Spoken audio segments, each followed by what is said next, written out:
la structure de plusieurs organites.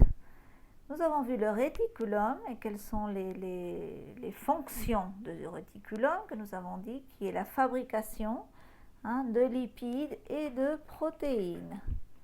Donc nous fabriquons les lipides et les protéines. Réticulum endoplasmique lisse et réticulum endoplasmique rugueux. Le rugueux avait sur la surface, je vais changer de couleur, voilà, on va mieux le voir. Sur la surface, nous avions les ribosomes. Bien, nous avons un autre organite cellulaire qui s'appelle l'appareil de Golgi. L'appareil de Golgi est celui qui va faire le transport des substances dans la cellule et d'ailleurs aussi va fabriquer les lysosomes qui sont chargés souvent de la digestion, de la destruction de certains organites ou de certains éléments que la cellule ne veut pas conserver.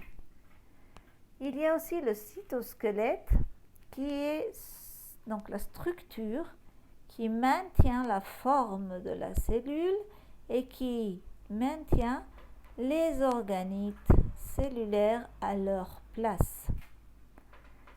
Finalement, nous avons parlé de la membrane cellulaire et la fonction de transport. Cette fonction de transport permet que les substances puissent rentrer à l'intérieur de la cellule ou bien sortir. Nous avons plusieurs formes de transport. Quand on parle de grandes particules, nous allons parler de la endocytose, si le transport est vers l'intérieur, ou l'exocytose si le transport est vers l'extérieur. Nous allons parler de la pinocytose si c'est liquide. Et à ce moment-là, il y a la membrane cellulaire qui forme des vésicules qui transportent le matériel ou bien vers l'intérieur ou bien vers l'extérieur. Nous avons aussi un transport différent. Nous avons le transport de l'eau. Comment est-ce que se transporte l'eau à l'intérieur de la cellule? Moyennant l'osmose cellulaire.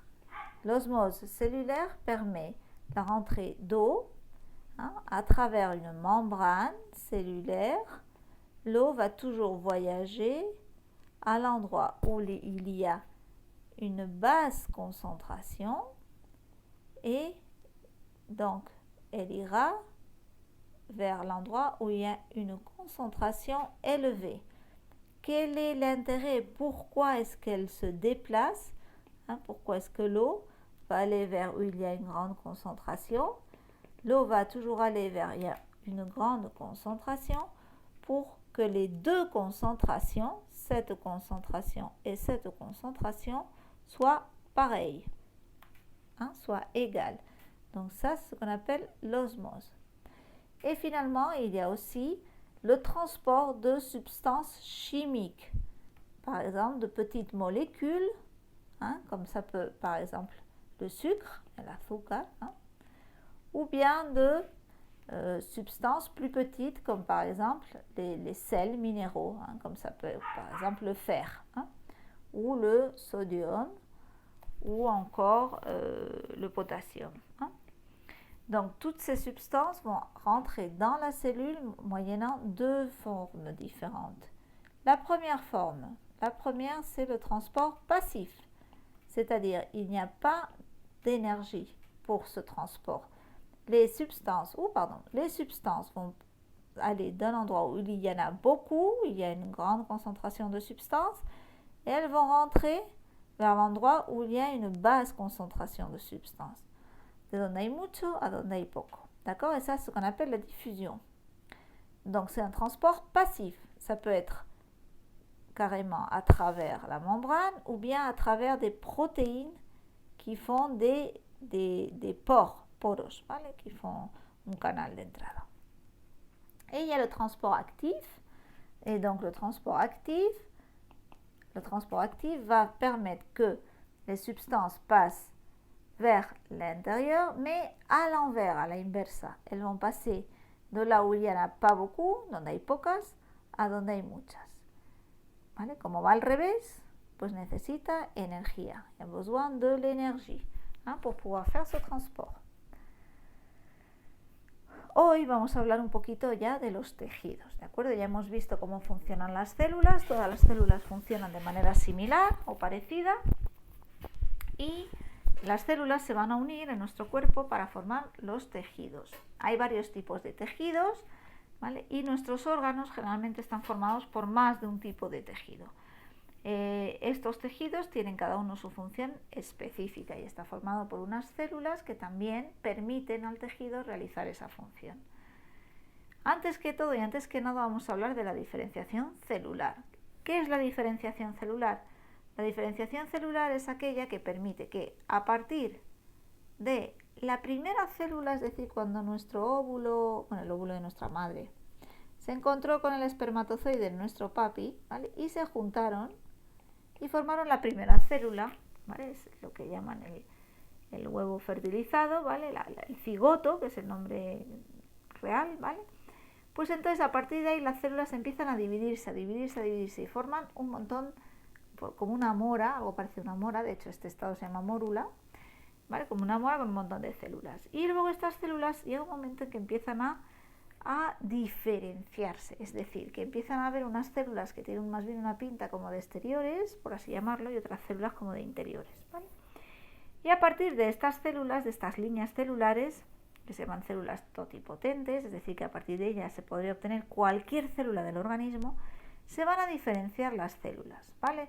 Se podría hacer de forma artificial, ¿vale? Pero en el organismo se produce de forma natural, es decir, hay algunas células que darán lugar, por ejemplo, a las células de la sangre, otras células que van a dar lugar a las células nerviosas, otras van a dar lugar pues a tejidos conectivos como los huesos y demás, ¿vale? Es decir, que a partir de una única célula, pues que tiene, ¿os acordáis que decíamos que cada una de las células de nuestro organismo tiene los libros, ¿vale? Dentro del núcleo, están los cromosomas, ¿vale? El ADN.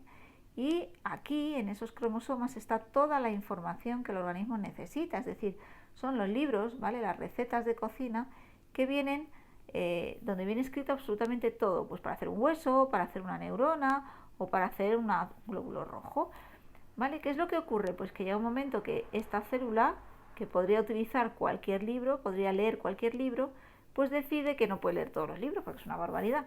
Entonces elige ser un tipo de célula, es decir, voy a ser una célula del hueso y solo deja visible un libro, que es el libro que explica cómo se hacen los huesos.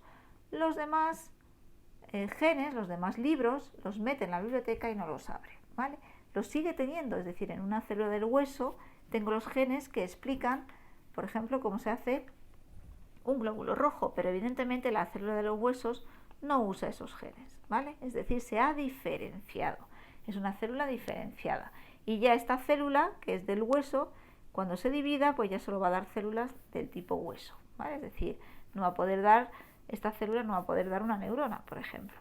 Sí que es verdad que la medicina ha aprendido a ir hacia atrás, ¿vale? Y conseguir que las células vuelvan a ser totipotentes, que son las que dan lugar a cualquier, que antes solo lo tenían los embriones, ¿vale?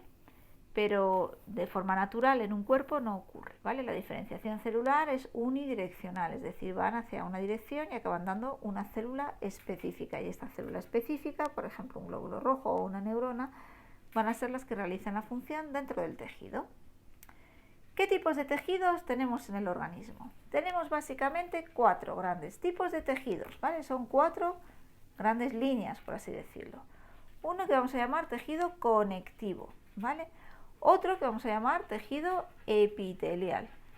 Está el tejido muscular, que este nos suena mucho más, y finalmente está el tejido nervioso. El tejido nervioso, pues también nos es bastante familiar, ¿vale? Vamos a ir viéndolos uno por uno.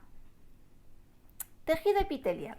El tejido epitelial es el que va a dar lugar básicamente a formaciones como la piel o como las glándulas, ¿vale? Todas las glándulas de nuestro organismo están formadas por tejido epitelial.